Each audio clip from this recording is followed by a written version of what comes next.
Okay, we're on second break. What shall we talk about? Um, let's talk about what to expect. If you're playing poker tournaments, you should expect to win some pots, lose some pots, have some bad beats, give some bad beats. Um, One of the things when I was new at playing poker, and even now, sometimes we get emotions involved in it, especially when you're huge favorites. Those are called bad beats for those that don't play poker. If your hand's like 90% on the turn, and people get their money in with 10%. Sometimes they just make egregious errors. Other times it's not the other player's fault. They have a flush draw or something, and they don't realize you have a bigger flush draw with the pair, and then they hit one of their cards. They only had three. They have a card bigger. Um, Sometimes you make quads, and the person makes a straight flush. It's happened to me before. I've done it to other people before. Um, what people need to realize is when you're gambling, part of gambling is losing, getting kicked in the teeth, getting kicked in the stomach. It doesn't feel good. It's not supposed to feel good.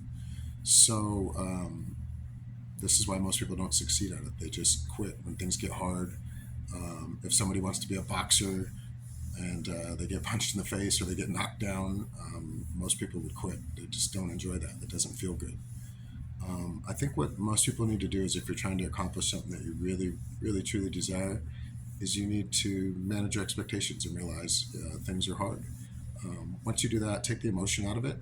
Um, and especially a game like poker. Poker, it's a game. It's fun. So, needless to say, we've been getting kicked in the teeth all day. Getting happened to me in the last tournament too. Making really good calls. Ace king versus ace jack today. Having overpairs, pocket queens on a 7-3-4 board, and the person has king jack, and I three bet them pre, and then on the flop I bet pot size bet, and they still call that. This is how I end up getting all the chips. So they turned a club draw, and then they proceeded to like jam 80 big blinds into a 40 big blind pot or something, and I made the correct call, and they got their clubs. It's really not that bad on their fault once they turn. If somebody's going to call a flop bet on that board, I flopped on a 7-8-3 board, no 7-8-2, five way pot. I check because in the big blind said pocket sevens. I hit a set of sevens. I'm excited. Nobody bets. The turn brings a three. Um, there's a there's not even a straight out there yet. I bet this time, um, and then it folds around to the person that was the last to act. They raised to 10,000. I put in five, and they have about 25 behind. And I thought, well, they must have a set of threes or some type of real draw. He's kind of an aggressive person, or he has a set of eights. It's just weird. And I was like, hoping that he doesn't have a set of eights, obviously. But I should have him drawing, hopefully. I mean, if he's bluffing, that'd be great. I debated on just not raising just so he can put his bluff card in on the river. I went ahead and just raised it. Wouldn't have mattered anyways because I was like, I don't want to miss value on threes. Or if he just has a single pair that he thinks is good and I'm bluffing like with a straight draw. Long story short, he has pocket eights. So boom, he crippled us there. So now we're down to crumbs. Um, no problem. I'm down to have 12,000, which is 12 big blinds.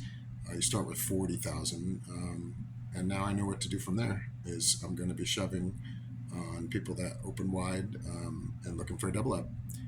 And the one guy limps, and I have a great table by the way. Anyways, I shove. I have queen, six of diamonds in late position. There's one limper. Um, the big blind snap calls, or the big blind actually comes over the top and goes all in. So that lets me know, yeah, we're going to need our one time.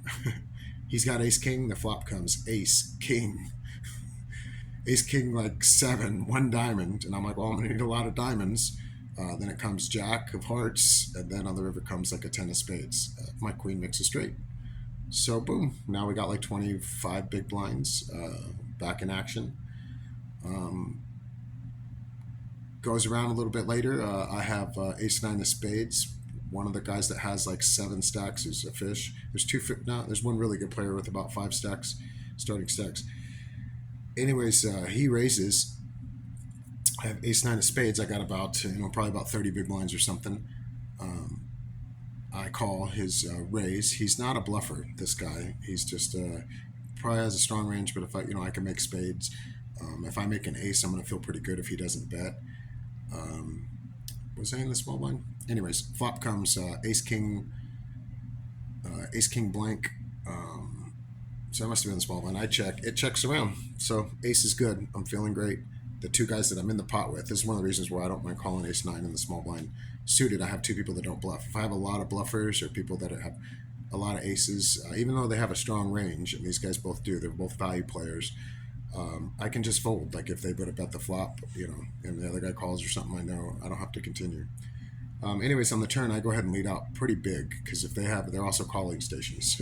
So if they have middle pair or anything like that, they're probably going to call because they won't put me on an ace, and they have more chips than me. So then the other guy that doesn't bluff puts it all in. But I realized like he should have bet the flop. So if he turned to set on me, so be it. There's like a 8-9, and I think he may even just because he has a lot of chips, he may just be shoving with his. Yeah, there was a queen 9 ace. Anyways, he could just be doing that with just a queen. He definitely doesn't have an ace, and he's not a slow play type either. So, anyways, I just call off my chips, and I thought it was good when I let out, and I told him that, and he had Jack 10, and he bricks on the river. So boom, that brings us up to 60 or 70 big blinds. Feeling great, and I'm at a wonderful table. Like this table couldn't be. If I could script, I have the best table in the whole room. Like I said, I have a really good read on the players. Some guys don't bluff. Some guys are bluffing a lot. The girl next to me, she's playing just strictly. She's from China, and I think she's probably read every text and understands poker probably better than me as far as like all the math because she's pretty non-emotional, calculated in her bets. I played with her in another tournament earlier. Best female player I played with in years, and just calculated. Uh, and then Bad Beats stories.